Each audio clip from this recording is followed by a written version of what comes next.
So if you're still feeling cold, why don't you just get a cup of tea or probably coffee? Because we're going to be having very good and, should I say, productive discussion today. Not just for the diaspora community, but for everyone that wished the United Kingdom greatness. And this is called the United Kingdom for a reason, the Great Britain. So I would believe in what, don't worry, I just don't want to get it off front so quick, but I'm excited about that, about what we'll be discussing today, just getting some information from the person, the special guest in the studio today. So we're just going to go straight to our discussion right away. I would like the person to introduce himself, and he needs to, the entire United Kingdom now wants to know you. And because now we know you, we've listened to you, we've watched some clips from your production and things you've done. And I'm just going to give you this special guest is known as Rajiv, but it's more than just that first name. I would like him to speak to us now by introducing himself to our listener. Rajiv, please, would like to know you better. Well, Oba, thank you so much for having me, and thank you to Fancy Radio for calling me into the station. My name is Rajiv CHAUDHRI, and ironic, but I started my life many, many years ago in the 90s in London. Wow. I was the resident manager at the St. James Court Hotel. I was one of the youngest. The guests would be from all parts of the world. I think I hosted, I was the host for one of the functions organized by Princess Diana then, Okay. and Prince Charles. And I do have very, very fond memories of being very nervous as I was a new kid on the block. Very interesting. And from there I moved to Australia in 1995. Okay. And I decided to become an entrepreneur. I don't come from a business background. Yeah. My dad served in the armed forces. He fought several wars, won several awards, was sent to the Royal Nigerian Navy in Lagos. Wow. And so I did a lot of my schooling in the British school, in fact, Corona Nursery and the British school at a very young age. So I was introduced to different people from different parts of the world. I won't want to use colors like white and black, but multicultural people, I think I'd use that word. So at a very young age, I had friends who were African, I had friends who were French, German, English, and of course Indian. That's my background. I took it to my education. I studied, I obviously did my management, hotel management. I've traveled a fair bit around the world. But let's talk about this film. Roads Old and New, that's where we met the lovely team of yours from Fancy Radio, and I was very fortunate to have won an award for Roads Old and New. This is nothing but storytelling, and my main imperative as you get older, I'm 55 years of age, I've got a daughter who's a doctor, she's an anesthetist at the Royal North Shore Hospital, and I look at people, I look at new migrants who come into the country, I look at people from... I'm going to come just with your thoughts. Sure. You're already making us envious. We're almost the same age and you already have a doctor that is a doctor. That is good. And that's something to celebrate. But I want to say something before we go further. Sure. And I think you are one person that deserves to do what you're doing. You have a better understanding of the Western culture, the Asian culture, and the African culture. True. So I think you are qualified to say what you're saying. That is what I picked from your introduction. Absolutely. And that absolutely. is why I said we need to get this right so that everyone knows we're speaking to an expert here and someone with both the experience, the education, and the exposure. And so it's not just the experience, you have both the experience, the education, and the exposure. So I want to say thank you for doing this. Thank you for bringing your life out there. So I'm going to allow you to continue with your thought, friend. There's something I want to understand. It's very difficult. Balancing, talking about sociocultural integration in community, in line with the movie you just talked about, I want you to really bring the balance there. Social integration and then keeping your cultural heritage in a new environment. Come on, have you done this and how did you achieve that? See, you've got to be resilient, number one. People will try to change you as you enter a new country. People will try to get you into a mold. No, you've got to accept this, you've got to accept that. It's all great to accept rules and regulations of a country, but I think to keep your roots where you come from, to remember your fathers and your forefathers and your great-grandfathers and the heritage of your family, your culture, is extremely important. It needs to be preserved because your grandchildren, your great-grandchildren, and those generations that follow must know your story, not just the story of your country. So if you're in England, it's not just about the monarchy, it's not just about people who were born and brought up in England. It's about those people who came, their struggles, their challenges, what they had to go through, their hardships, and yet they succeeded. Some failed, but most people succeed. People don't grow up to, whether it's you, me, or anyone from any part of the world, they don't grow up to fail. They fail because they don't have the mental strength, the ability, they don't get the support system that some of us have. So it's important to be resilient, and the whole purpose of filmmaking for me is about portraying such stories, where you tell people that there were challenges, some very, very fundamental challenges, financial considerations. Some people come to, say, the United Kingdom for various reasons, for better prospects, maybe better job prospects, maybe some of them are having it hard financially, some come for political reasons, some come because they just flee from domestic violence or whatever be the reason. The fact is, they need to not forget their identity, their culture. So if you celebrate a festival, you must celebrate that festival. It's lovely, it's lovely. Watching your movie, I discover that we all need to respect our identity while trying to maximize opportunity in the country where we reside. And then you see some challenges faced by these people and how they overcome it. But sometimes people go to the other extreme where people do not want to integrate, and so they are not able to. There was recently a barrister was on this show and talked about how a man from Asia lost his property because he refused to integrate. He just couldn't integrate, and his wife left him, and because of that, he suffered loss. So how do you balance this? I still want you to help those people that, because there are two spectrum of people here. There are some that want to also strong to their identity, which is good, and they find it difficult to integrate, and that makes it impossible for them to see opportunity in the country of the residents and exploit this opportunity to create wealth. While there are some that, that like some of them had to short their name. I remember one of your character, Dave, and some of them did shoot them. So Dave is a very interesting character, and also the man that knows how to dance very well. I've forgotten his name. Now, there were some get to that point where they try to be accepted by the new society and end up losing their identity.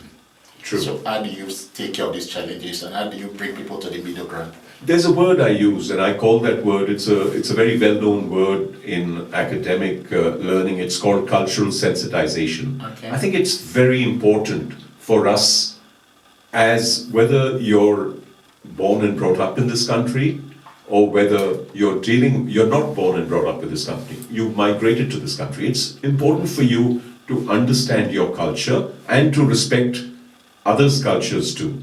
So let us say if I'm Hindu and you're Christian and we've got a Muslim, we all need to appreciate that we do have our own worship theories and beliefs. We should respect them. We should not denigrate each other. We should not, just because you're born a particular way, the way you're born or I'm born, that shouldn't differentiate me from getting a job and from growing. And what is happening, and what people don't realize, and those countries that have not succeeded, if you see I'm not going to get political here, but the countries that have not succeeded are countries that have not accepted people from outside their country and given them the identity that they said.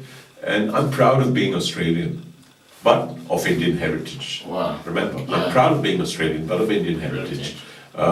I had permission to stay indefinitely in England, and while I was in England, I was proud of being, British or English or whatever you want to say. I never would. I remember my daughter, when she was 9, she came back from school one day and said, "Dad, we've all got to speak tomorrow, and we've got to speak on who am I and am I Indian or am I Australian?" That's a tough topic. What counsel did you give to her? So I said to her, "Darling, just what do you think you are?" And she told, because I wanted her to, kind of understand. She says, "Dad, I think I am Australian, but I'm also Indian." So I said, the answer to give, darling, Kanika is her name. I said, "Kanika, just go back to your teacher and tell them, when you speak, say I'm a proud Australian of Indian heritage." Just like a computer here has an Intel processor inside, it doesn't matter, it's still a computer. So we are all human beings. It doesn't matter where we come from, what color we are, what caste we are, what religion we practice. And I think this religion bashing and caste bashing or color bashing, it needs to stop. And I want to use a cinematic platform to convey this story. The story of England is not about the monarchy. The story of England is not just about the white people. It's about people who come from everywhere. I want to ask you this question. The cross-cultural dynamics in that particular movie is so interesting. What step do you want to advise that people should take, not just in Australia, but also here in the United Kingdom? Having lived in this country, I cannot not speak on behalf of what people in this country should do, even though I may not have the right to say it as an Australian. But as a filmmaker, what I'd like to ask or request of all of you is celebrate being human, celebrate being yourself, celebrate your little success stories. Don't worry about the successes your neighbors and friends have and the failures that they've had. Celebrate your successes, learn from your failures. If you fail, it doesn't mean you can't stand up. You can stand up. And if you look at those stories of the dozen-odd seniors in my film, Roads Old and New, you just see that. You see people someone's gone through a divorce, someone has had to leave their child behind. Some people were made to feel like they came from England and moved to Australia, and they were asked as though they were coming from Mars. So these are the kind of people will question you, people will make you feel awkward. It happens even today. Let's be honest. Let's not try to fool anyone. It happens. I was in the train today, and you observe it, you notice it, but you try to be the bigger and better person. So instead of there is a sense of tolerance, but as long as it doesn't cross that line. So take no nonsense. I agree with you. Or I strongly believe that. And if you see these beautiful stories, these are nothing but they reflect human stories, the challenges, the pains, the struggles, and all of them are successful now in their own little way. Now, there's something about the movies is it takes the format of storytelling. Are there things in your life or background that influence that direction? Well, I can be, yes, I can be honest about it. When I migrated from England to Australia, it cost me my marriage. And I never talk about it. Probably this is the first time I'm talking about it. And there was nothing wrong, but it was just that cultural sensitization. I had an arranged marriage. My dad was a defense officer. He called me from India and said, "Son, you're giving an order. Are you dating anyone? Do you have a girlfriend?" I actually had a German girlfriend, but I was like, my pants were going to be wet. I said, "No, Dad." And this is the respect you have for your elders and your parents. I said, "No, Dad, I do have a friend, but we're not that kind of friends." So he said to me, this is him talking to a young 23-year-old or 24-year-old. And it led on from that, where he said, "I've seen this lovely girl, she's a defense officer's daughter, and you must, why don't you meet her?" And in those days, there was no internet, there was no Facebook, there was no photos. So lo and behold, I was busy with Wimbledon, and I said, "Dad, I can't come there." So he says, "Don't worry, we'll come there." And they brought a photo, and my grandmother came too. And my grandmother would snoop through, I was staying in an apartment in the hotel at St. James Court Hotel, and she would snoop through my cupboard and see are there any photos or any lingerie or anything to do with girls, you know, so that is this guy like telling us the truth. And so I had an arranged marriage. But as much as I wanted to change, the change has to come from both sides. Yeah. And there's no domestic violence, there's no, sometimes two people are just not two people, and that's what it is. But it's, so it did cost me that. And I was very keen, and I do a lot of charity work. I've got a school in India with 10,000 odd girls. We started it in the year 2000 in a small remote village. I don't operate it, I helped set it up. We've got a CEO and a board that manages it. I am the president of the Community Foundation of Northwestern Sydney. What's the focus of the school? What is it? Just purely charity? Because I had a girl child, and at 10 I had to bring up my child, and I had to manage, look after my child. Okay. So for me I had two options. One is to go back into the dating scene and find a lovely lady, and the other was to focus on my family. So that's another message that I want to give to you. If you look at these success stories or these little migrant stories, everyone focuses on their family. For me, my priority was not my personal relationship. It was, I didn't get broken with the fact that my marriage had broken down because I moved into Australia, into a new country. For me, it was about providing for my daughter and giving her success, helping her succeed. So I was seeing success through her eyes. I made certain changes to my lifestyle. I started doing more charity work. I started focusing on, helping people with special needs. Wow. And fortunately, last year, in fact, I should share with you, I was the Australian Citizen of the Year. Congratulations, congratulations. And it was a great feeling. It's you don't do these things for awards and rewards. You do them for yourself. So my advice to your listeners would be, don't worry about what people say. You may go through a bad patch. You may fail. You may lose your job. You may have a fight with your partner and it may not work out.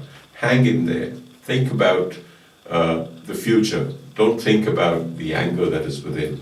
Listening to you, watching your movie, listening to you, 10 years of what you're doing in Australia, within the Asia community. So I'm speaking up on behalf of my Asia friends in the United Kingdom. What will you be doing for the Asia community here? I have been connecting with them. They want me to meet certain counsellors. They want me to try and help them, collaborate with them, and try to do the things that I'm doing in Australia back here. It's easier said than done. It takes two to tango. There are meetings as we're talking. I've had certain messages on WhatsApp, on my phone pop up, which kind of distracted me in the last question that you asked me. But the aim is to connect with people, to see. It's not. I don't want to be remembered as someone who achieved something. I want to be remembered as someone who served humankind. And if there are Asians here who want to replicate and learn the way we have succeeded, if I have achieved some success, I'm happy to share my entrepreneurial story. I'm happy to share my personal story. That's lovely. There is no shame in it. That's lovely. And because I just spent a few minutes listening to watching your movie, and I was impacted. That's the truth. You have experience in Bollywood. Are you an actor? Have you acted before? I'm not going to answer that question, but the Bollywood angle is very, very important. And I remember we'd had a little bit of a chat. One of your team members had sent me some questions. My director, Iqbal Rizvi, is now, listen to this, director Iqbal Rizvi is from Bollywood, studied at the New York Film Academy, has been creating content in Bollywood for the last 30 years. My screenplay writer is Professor Brian Stoddart. He's Christian, he's from New Zealand. He migrated to Australia many years ago. He's a former Vice Chancellor of a university.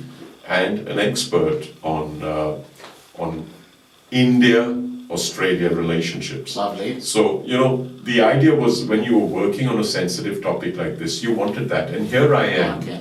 I don't like, even though I'm proud of being Hindu, I go to churches, I go to mosques, I go to synagogues, I go to the Baha'i community functions, and I'm proud of celebrating their religions as much as I'm proud of being Hindu myself. So, this is a beautiful mix, and what Bollywood has done, or the way Iqbal has portrayed stuff, is he's given it some melodrama. He's given it a little bit of, the otherwise stock standard Australian films, or what I call stock standard films from Hollywood.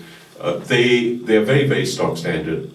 We had to create different ambiences, we had to create different sets, we had to give it something different, just like sitting by the bonfire, dancing. This is celebrating, even in the African religion, you've got to dance, I still remember my dad in Lagos, he would say, come on, we've got to go, and let's go and dance. And, That's serious. It was funny. It was, as a kid, you found it amusing initially. Wow. But you would have the African ladies with their headgear and all those beautiful outfits, and I remember we would be dancing. So it was just free-spirited. And sometimes that's just the way to be, just celebrate life. You are definitely a good ambassador for the India community globally. I think so. And with what your story, your Hollywood story, your entrepreneurship story, and then you're into IT too. You've been everywhere doing almost everything.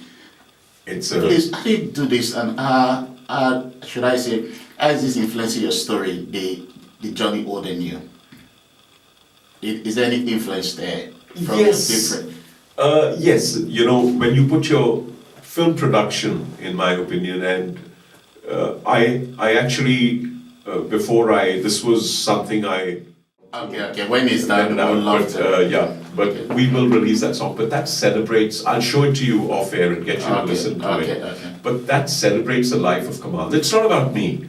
Remember, I think a lot of producers tend to start putting themselves into stereotypes, especially when you're working on social and economic issues that you're trying to show, or cultural issues. When you're working on these, don't try to tell your story. Yeah. Try to tell other stories and relate to them. So you put yourself in their shoes. Thank you so much, Rajiv. We have been so blessed, and I believe we are all glad for you coming to the studio today. And I want to thank everyone listening. It's been a pleasure speaking to Rajiv, the producer of The Road Old and New. I hope soon you will all have the opportunity to watch the video that I watched. So I believe it's going to be out there to the public soon. Yes, so if you go to Roads Old and New, you can all watch the trailer there. And if you really get excited and you want to send me a message, send us a message. We'll give you an access to watch it. At this stage, we've not released it for the public, but we're happy for your listeners to contact us. Okay, then send a message. Yeah. Is there a way they can send a message to you? Okay, once they get there, they're going to say... They can get in touch with you, okay, and fine, okay. It'll be a nice way to know how people respond. I'm sure you would have feedback. Okay, that's good. So once again, thank you, and thank you everyone for listening. Do have a great day. Just stay tuned and listen to some of our lovely music going on. Bye for now. Hi, my people, it's all about Fancy Radio. Shout out to Fancy Radio. You know who Fancy Radio is? You better come. First choice of your entertainment. This is the latest radio station in town. I know they tell you now what I never experienced. So right now, I am in Fancy Radio Studio. Yes, you can see that. Your first choice of entertainment. As if that's not enough, my people. Fancy Radio TV. They are into so many other things as well. It don't happen. Enroll now for your media courses of any choice. They have graphic design, non-linear editing. So many of them are not go bite my tongue. You know, go meet some Fancy Radio TV. Let me tell you where they are. They are very, the Woolwich area. They're there along the road. You can't miss it.